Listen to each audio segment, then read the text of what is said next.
I'm Fredrik and I'm the filmmaker. And I'm Leilani Farha, and I'm the advocate. And this is then, again, Pushback Talks. And this is like, I don't know how many seasons we've done now, but it's a lot. It's like... This is the 6th season. Sixth. I can't even pronounce that. but it's been a lot. And we started in the pandemic forced us to meet like this. That's right. Yeah. And here we go. We're still going, even though the pandemic is, well, people are pretending it's over. Yeah, it is over.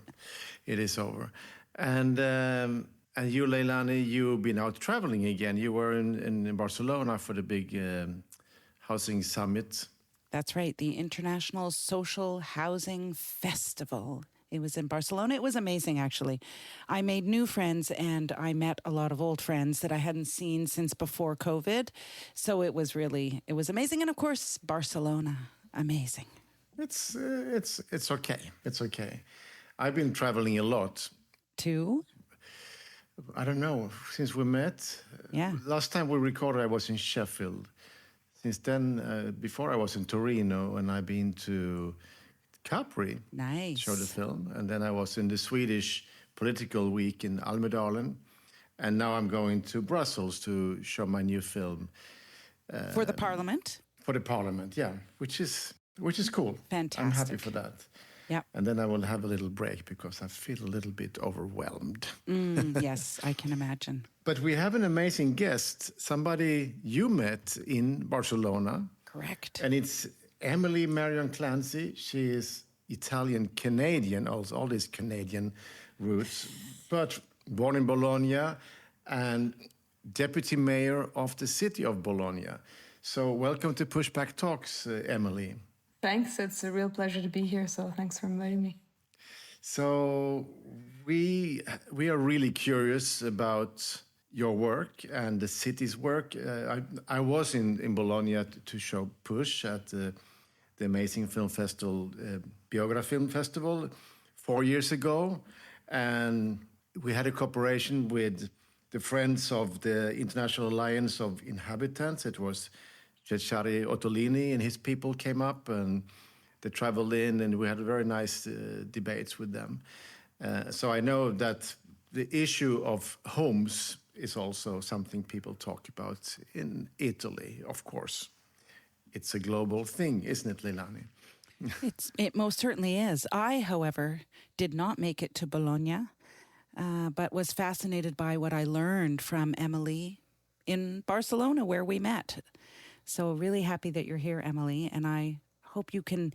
We have audience in many, many countries. How many countries now, Fredrik? 159. 159, and they probably, many of them, have no idea what's happening in Italy or in Bologna, so welcome. I can start off with, because I checked the map of Italy and the election results, the national elections in 2022, which was not a very nice outcome. So it's the color of the right-wing coalition is blue, and the whole country was blue, with very few red dots. One of them was Bologna and Genoa and some other cities, but it was like you're kind of lonely in the country in some ways. So it's a progressive city. It's a young city. You have about 380,000 people living there. It's also called the Red City because of the stone, isn't there? I mean, it's a very beautiful city. So, Emily, what are your challenges as a deputy mayor responsible for housing, amongst other things? What are you up against? So yeah, indeed, Bologna has always been a very progressive city, and it's called Bologna La Rossa, the Red City, also because of its politics, for sure. So, it's always a play on words between the red that's the color of the city, of the rooftops, and the color of our politics. But 2019, actually, when you were in Bologna, was an important year for housing policies in the city from a sort of bottom-up point of view, because it's really a year where we started discussing the right to housing and housing as a basic human right that we needed to attend to. And this is in a context where not only in Bologna, but in general in Italy, as in other Southern European countries, home and right to housing aren't really central in the political agenda, because housing is usually only conceived as being a homeowner, and about 80%, between 70 and 80% of the population are homeowners in Italy. A little less in cities. Bologna is 62%, but still that really leaves a large chunk of the population that's fighting for scraps of housing, right? And it's really hard for them to find affordable housing. And in 2019, I was a city councilor on the opposition back then. I have to say, just to give context, in Italy and in Bologna, we had the luxury, let's say, of being a leftist party on the opposition of a center-left democratic government. That doesn't happen at any time. And as you saw, the national outcome of the political elections, where now we're governed nationally by like literal neo-fascist government. That wouldn't happen right now in this day and age. But at the time, one of the things that we were fighting for and advocating for was the fact that really housing wasn't central in the political agenda, and there hadn't been any investment on housing in several decades. And even our social housing, like council housing or public housing that's assigned to citizens that are most fragile, most economically or socially fragile, over the years had been sold because you needed resources to maintain the existing housing that you had in order to reassign it to new families. So all we were doing was, sort of slowly eating away at our housing resources, and there hadn't been any structural investment on housing on the different levels of government, right, like city and regional and national, in quite some time. And in that year, there was a collective of associations, student associations, some leftist parties such as my own, but also unions that were working for addressing this topic, like they wanted to address it. And there's this tool of participation called Istruttoria Pubblica, which is a tool where you can get 2,000 signatures and sort of force council to discuss a topic and to express a bill on that topic. So that's what we did in 2019 on housing. And it was very interesting to me. It's interesting for me to look back at to that now, because I feel it was a turning point in the agenda on housing in the city, because it really showed people how there was already a housing crisis that was starting in our city also. And new tension and more people not able to find a house, more and more apartments that were being converted to short-term rentals, and that obviously has an impact on right to housing in our city. And I remember at the time the deputy mayor on housing said there really isn't a housing emergency in Bologna, kind of like, you guys don't really know what you're talking about. Instead, after there was a different political setting for this new term, we ran together with the Democratic Party and the Greens and the Five Star Movement. So it was a sort of coalition, much more leftist government than before. And housing became central in this term. And why Leilani and I met in Barcelona is because I was invited to sort of present the new housing plan that our city adopted this year. It's just passed in the cabinet of the mayor with all the deputy mayors, and it's going to be in city council next week. We've presented it a couple of months ago, and in the meantime had this sort of participatory process with, stakeholders and associations, student representatives, unions, et cetera, et cetera. So it's really at the final vote next week. And so I think that really brings a shift in how central housing policies were, like from nothing or almost having to force council to talk about it. And now this is the biggest housing plan Bologna has had in several decades. So wow, that's really, really cool.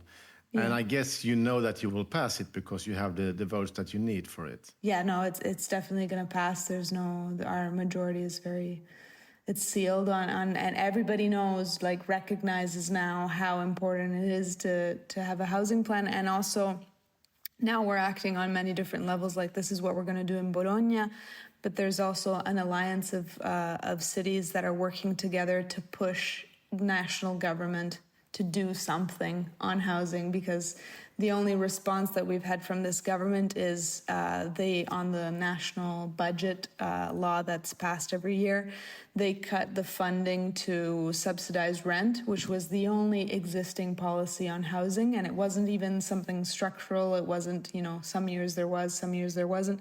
To make sure, they just cut it all together. And so... But that seems to be like the right-wing politics all over the world, that they really hate the poor. And if you can't punish them, why don't you do it? So it's like, it's very sad, because some poor people also vote for them. So it's a bit strange.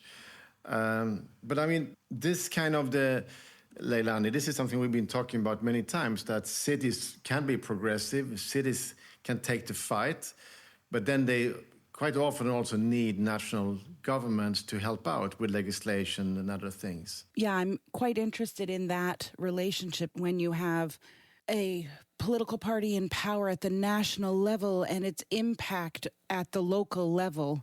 And I have a bunch of questions for you, Emily, of course, about this national alliance, for example, that you're proposing, that I think is happening.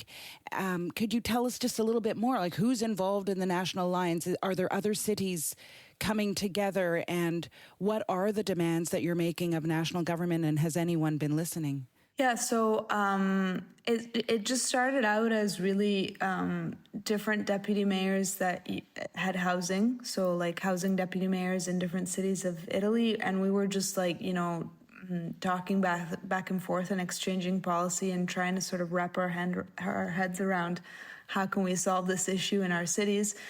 And honestly, like I had been audited at the Senate to talk about policies, and I had made a list of points that I think were needed on housing policies, and I shared it with my deputy mayors, and then everybody pitched in and put their point of view forth, and we synthesized our proposals in sort of 5 strong requests that we're making to government. And at the moment, it's a good number of cities, and they're mostly big cities, but also some sort of medium size. Like we don't want to forget smaller cities.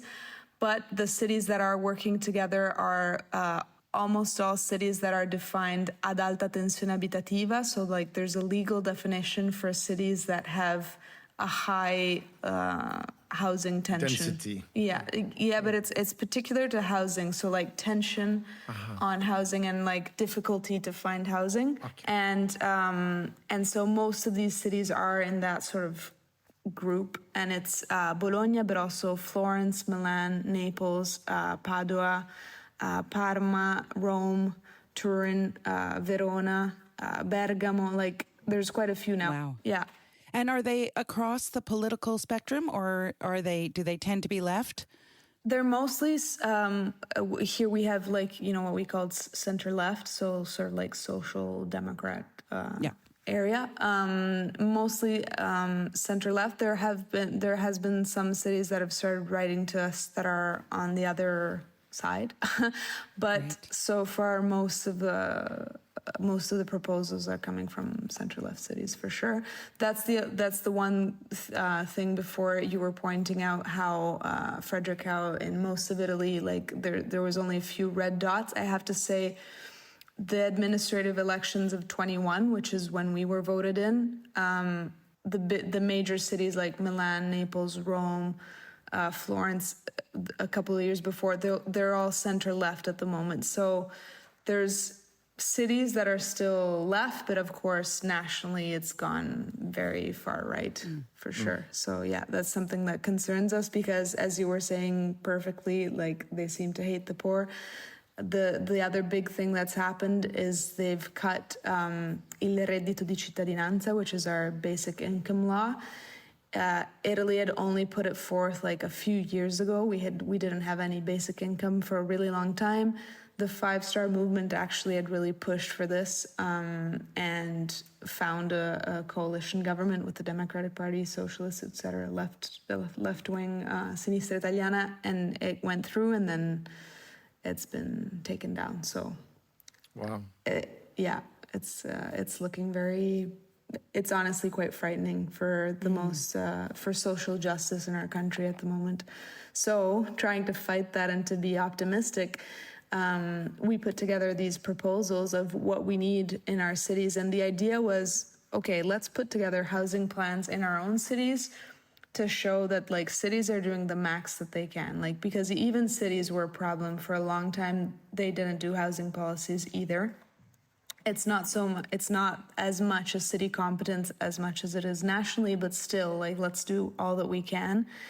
And this way we'll also be more credible in asking government for what we need. And basically one idea was just a law on social and public housing that sort of unifies the system, because at the moment it's divided up regionally. So there's this paradox where you can be, in Sicily or in Emilia-Romagna, which is my region, and there's different criteria in how you access public housing. So that's already very weird. And also, of course, funding on this, because again, as I was saying, many administrations in the years have sold off a lot of their social and public housing, and none was built since like the 60s or 70s. So there really hasn't been national funding since I think the end of the 90s to sort of try and help this social housing package that administrations have. So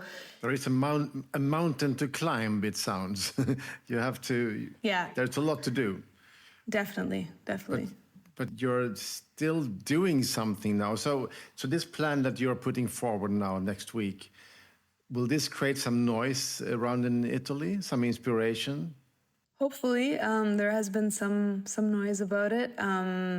It also ties on to what we've been asking. For example, one thing that our city is doing, which I think is very bold and looks to the next generations, is we've been literally acquiring pieces of land that were state-owned, or, for example, there's a large area that was of the National Railway Company, and we're getting that, and we're going to build new social housing in these areas, or turning old barracks or old military barracks into social housing. So the idea is to try and have new social housing without consuming new soil, because of course we have concerns about that, and we're a city that's been selected by the European Commission to reach net zero emissions by 2030. So all of the policies that we're putting in place are trying to be mindful of reducing emissions, of course. So that's something that I think is amazing, honestly, but a city can do this type of put forth this type of investment, once every few decades, because of course it's millions and millions of euro to buy an area like that, and also to build social housing. And so what we're asking is, national governments, you have so many of these unused areas like soil, but also sometimes just huge urban decadent buildings in our cities that maybe are, state-owned but haven't been used in decades, and they keep them there because they keep them in their accounting books, because they have a value. I don't know how you say that in English, like bilancio, because, maybe that building further is valued, 50 million euros, so they can't give it away because it would show minus 50 million. I'm not sure if I'm being clear on this. Yeah. Okay, but it's a land banking, property banking. But at the same time, they're not using it. Instead, if they were to assign it to cities, that would be a huge jump for housing policies, because we could convert them into public student housing, for example, or social housing. Bologna is a huge university city. It's the oldest university in the world. And we have 70,000 students. But public student housing, by the university, is 2,000 places, 2,000 spots for students, and the rest is all students living in our city. And this has always been the history of the city, and it's great to have the students aside our social fabric of the city, but it's also very hard for them to find affordable housing. And at the moment, the only student housing that's being built is very high cost, highly priced luxury student housing. So that's why I think probably by private equity firms. They own a lot of student housing across Europe, and they're building it. But I read about these students who, and I really love it, and I think it's national, not just in Bologna, but they're pitching tents and sleeping in tents to what? To raise demonstrate, awareness. Yeah, to create awareness. And do you think that's having an effect? I think so, because, and I'm proud and also happy that it somehow it found the right moment, because we pitched tents in 2019 before that, forcing council to talk about housing period. And I'm sure maybe a couple of local articles, but nothing, there wasn't really wide national attention to it. Instead, students just started doing it all across the nation in their campuses, more or less in the same days. And of course that helped. And finally it was okay, we need to do something about housing. It was like a little national wake up for a little bit. So I hope this time, it stays and we can push forth and use this. It's also something that everybody's talking about. I mean, there is no student on the planet who's not talking about student housing. Of course, if you have really rich parents, you will talk about how you can get the fanciest apartment, but still it's but most people are suffering. Most students are suffering. I remember, Leilani, we had an episode from Istanbul, no, from Izmir. Was it from, yes. From Turkey, where also students were sleeping outside the universities in protest. Yeah. So this is, this is something that happens around the world, but it's really cool that you've been able to move it. I was thinking of when you're purchasing land, public land, it's really cool because then you also grab it in front of the big money who is also marching into Italy, the big private equity firms. We often talk about Blackstone here in this show because we don't like them. But there are some like other. us. They don't like us. That's true. That's true. But there is an American company. You said, Leilani, Apollo coming in, that bought out Vonovia, which is also a very big German private equity firm that is invested big time here in Sweden, for example. So I mean, they didn't buy out Vonovia, but they bought out Vonovia Holdings in an area in Germany. Just they're very active on the march. I don't know if they're in Bologna. This Apollo, but I do know that they are in some of the big cities in Italy. And I mean, their track record, all private equity track record is the same, which is to raise rents, obviously, to squeeze the properties for as much extraction that they can, wealth extraction. I'm interested to know, how do you get ahead of other purchasers to purchase the land, or do you have a right of first purchase? Or no, I think it was just a negotiation, honestly, between the municipality Bologna and ongoing. It's been going on for a long time, and then finally this administration was able to be successful, and it maybe was really determined and right. And so, it's honestly, it's just processes that go on for years, and sometimes they don't come out they come out of nothing. There's also negotiations on other military barracks that are in our city that have been, installed for years and years. So it's also a bit of luck. Also, the timing, this time, one of the areas that we're going to develop the most and work on the most is an area where we're going to use the funding from the recovery plan, the European recovery plan funding. So that gives us, the possibility to intervene after having bought the area, to actually work on it. We can do so thanks to that funding, which is important, because there was really not a lot of funding for housing in the recovery plan. So many other things where we're lacking resources in Italy were considered, but housing again wasn't the priority. And so I think that's really important. And also We were talking about this in Barcelona, the same issues sometimes with the European institutions. Like, we really need them to kick in on housing a little more and make it central to the agenda, especially for things that European cities are all facing. For example, short-term rental regulation, because they're... Yeah, I was going to ask you about that. Yeah, the short term, because this is like something we talked about with many mayors, from Amsterdam to Barcelona to London to on and on. So Bologna is a beautiful city, and you have a big influx of tourists coming by. And of course, they stay, many opt for the short term. So what is the effect? Well, it's just that, like, the fact that this would be the perfect time to intervene on short-term rental, because Bologna has definitely become a very, like, more visited city in the last decade. And it's also helped, like, during the pandemic and during the last economic crisis, to have occupation that was still growing in some sectors was important. But at the same time, I think the challenge is, how can we remain a progressive city where the wealth that comes in from tourism is redistributed in the city, and not to have, like, very, low income salaries and all those, jobs that are tied to services of tourism that are often not very well paid is an issue. And just the impact of short-term rental. Like, Bologna is a city where we still have a good number of contratti a canone concordato, is like contracts where the rent is fixed at a price that the unions of homeowners and people who instead rent homes get together and set a price to sort of bring the market down. And up to 2016, we used to have like 32,000 of these contracts per year. So that's obviously a good number, because it brings down, the price of rent in the city.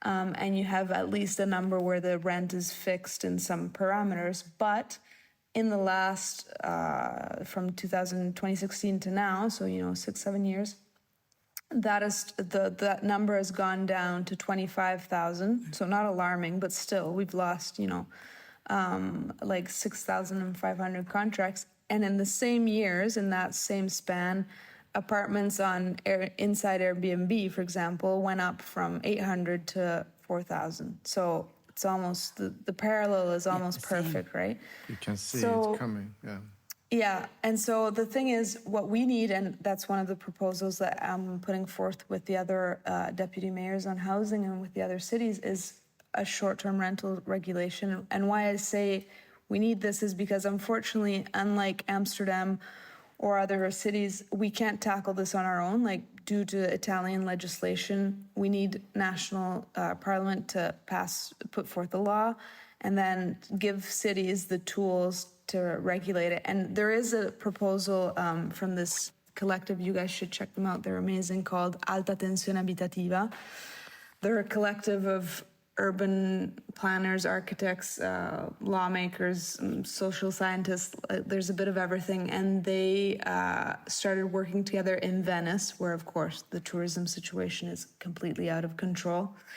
And they drafted a bill on giving cities the possibility to regulate short-term rentals. And it's really interesting because it gives you, first of all, it says one home, one host. So we don't want, people who have hundreds of apartments or intermediaries who manage hundreds of apartments on a platform that's thought for home sharing. That's not fair. So off the market. That's number one, and very important. Number two, they really push on zoning, which I think is very interesting in cities where the phenomenon hasn't exploded yet, because you can say, okay, maybe here, for example, in Bologna, in the city center, there's both the pressure from tourism and the student population, because most of the universities are in the city center because it's the historic university setting. So maybe here we won't give licenses for Airbnb and Booking and all the short-term rental platforms anymore, but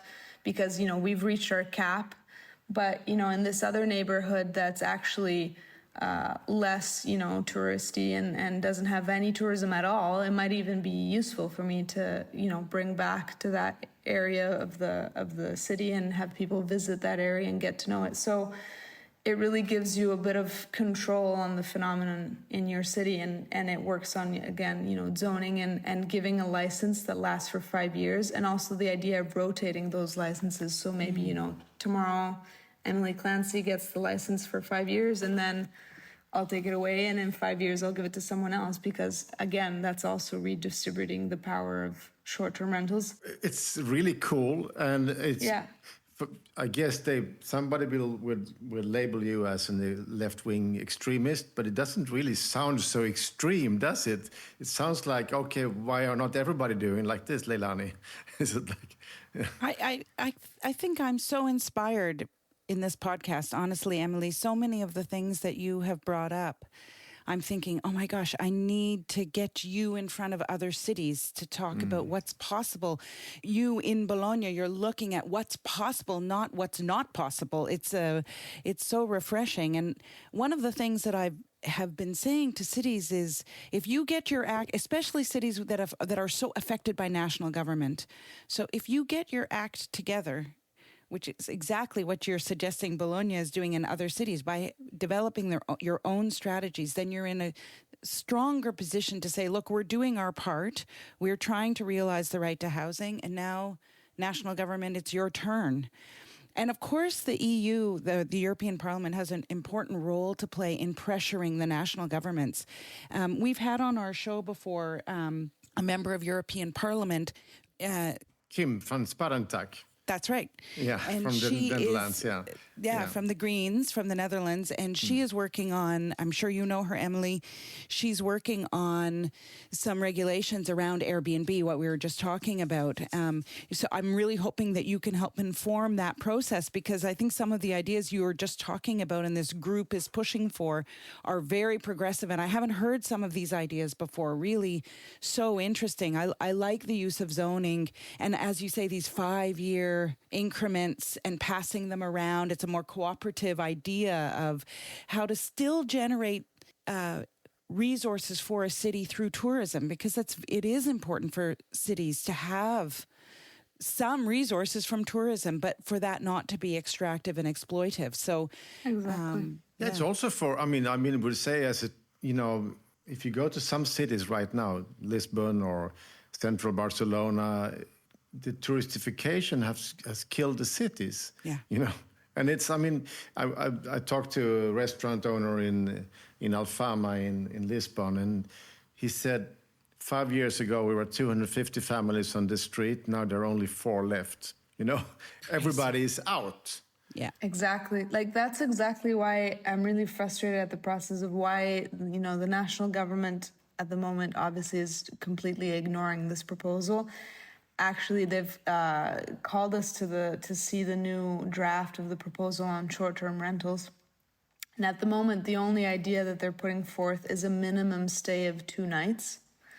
So the only difference is, if you're coming to Bologna and you want to stay only 1 night, you will have to go to a hotel and not short-term rental. So it's really only a favor to hotel owners, I guess. I don't know. It has no impact on right to housing whatsoever. No. Not even in Paris, where they can only have the apartment out for 9 months in the regulations. Most people let these apartments stay empty for 4 months because there's still more money in these 9 months of rental. So it's tricky. Of course, but that's the thing. Like, it's a really tricky issue. But we're at the time in many cities. Not Venice for sure. They're too far out, unfortunately. But there's many cities in Italy at the moment where if you intervene right now, like, this is the moment to act, you would probably not stop tourism, but sort of hold it at a reasonable level for the city. And that still allows you to grant right to housing. Like, my concern is Bologna is one of the few cities in Italy that's still rising in terms of population. It's still very attractive. Unemployment is under 3%. Like, it's a city where a lot of people move to work or to study. But there's many, especially in these last couple of years, of students or workers who are saying, I'm trying to come to Bologna, but I can't find a house. So then I'll go somewhere else. And that's, deadly and detrimental for a city, because really we're losing opportunities just because of the fact that we can't allow right to housing. So that's unfair.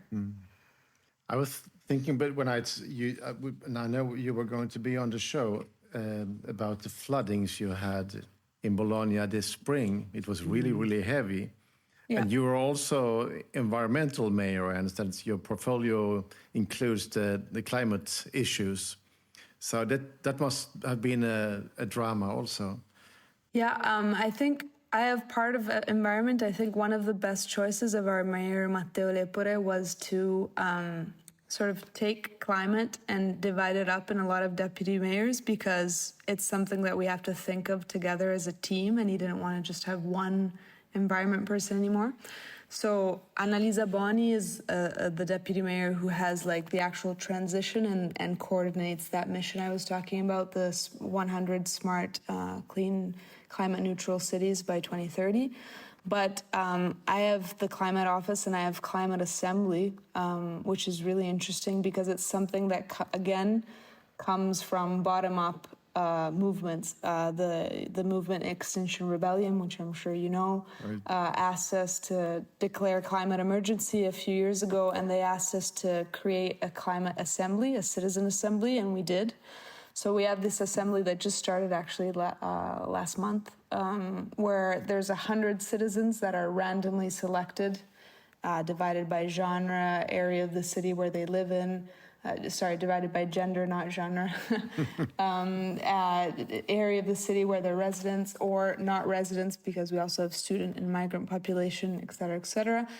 And they're working together with experts to find some proposals for a city council on climate, and they get paid to do so. And I think these two things are so important because so many times when there's climate change policies, we only think of what the already privileged can do, like switch to an electric car. Well, that's not feasible for everybody, No.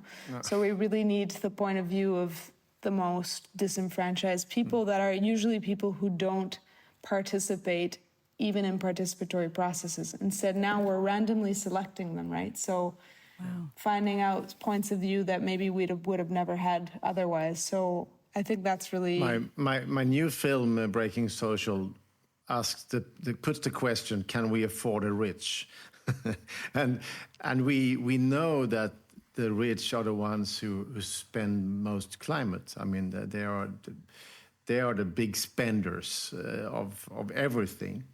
So I saw that, 125 richest people on the planet spend more... Have a bigger carbon footprint. Footprint than the whole of France. So 125 people spends more than the whole of France. Wow. So it's crazy. It's Oxfam's number, so it's not me inventing it. And then the impacts are on the most vulnerable people, the most disadvantaged, people in homelessness, people who are poor, etc. The poorer you are, the less carbon footprint you have. The less carbon footprint and the more impact you feel of climate change. Exactly, Yeah. It's so unfair. So, but it's good that you're doing this. And so the flooding this spring, how did it affect you? Did it... So Bologna wasn't one of the most hardly hit. There's cities in the Romagna, part of Emilia-Romagna region, where literally the entire center of the city was underwater by several feet. So of course we feel lucky compared to that, but still there was a lot of property damaged, and there's roads, hundreds of roads that are damaged and inaccessible at the moment, and so we're definitely going to need resources to recover from this. But I think it's good, and it's hopefully a wake-up call in policy making also. I think even the center-left governments have never been bold enough, on climate change. So hopefully it's something where, the climate justice movements have really been raising their voice on this. And even though sometimes, it attacks even the administration that I'm part of, and it concerns me because I think, wow, far right would do so much worse. So let's be careful in attacking center left governments. But I do think it's really good for for the attention to be on how we need to build differently now and how we need to build less and not consume new soil and, think of desoiling areas and building forests instead of, just new buildings. And there's a lot of different actions that we're putting together. We're bringing back the tram after 40 years that it hadn't been in the city, like it had been taken down, as many cities are going back, in terms of mobility policies, thinking about, of course, how can we be more effective and reduce our carbon footprints in public transport. So there's a lot moving on in that direction too. And so I think anything that gives the nation a wake-up call, of course, I don't want to not think of the tragedy that it was on some families that were heavily impacted by this. But in general, just in terms of policy and in terms of the window of opportunity that sometimes comes around, I hope that it can generate a positive outcome. Leilani, I'm really happy for this episode, and it's so nice to have you with us, Emily. Thanks. Italy is amazing. I mean, you have this actually neo-fascist prime minister. I mean, truly, it's not only a label that we are throwing out. It's like almost that's something she's proud of, but it's also a country of movements, and movements that are all the time pushing and doing things, and it's like constant pressure from the movements. There's a lot of people who actually work a lot to change things in Italy, and I think it's really inspiring. It is really inspiring. Me too.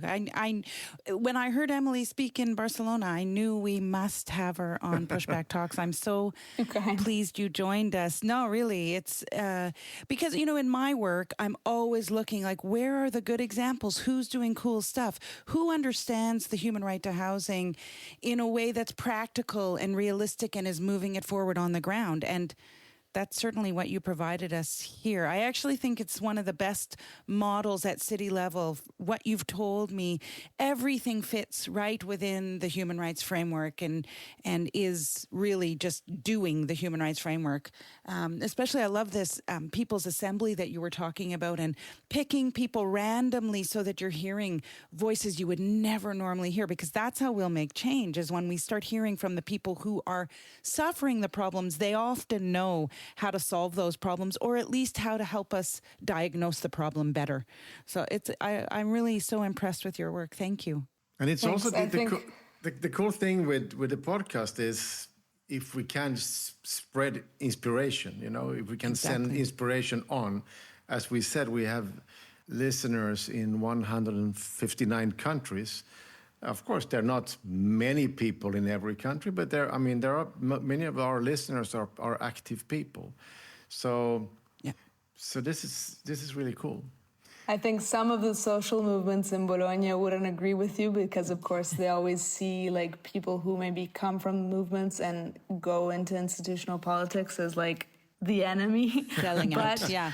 But I do think that we need more municipalists in politics and more, like radical thinking in the institutions. Like, I really don't think that we should, movements are crucial to politics. And you said perfectly, like, they really have a great role in Italy.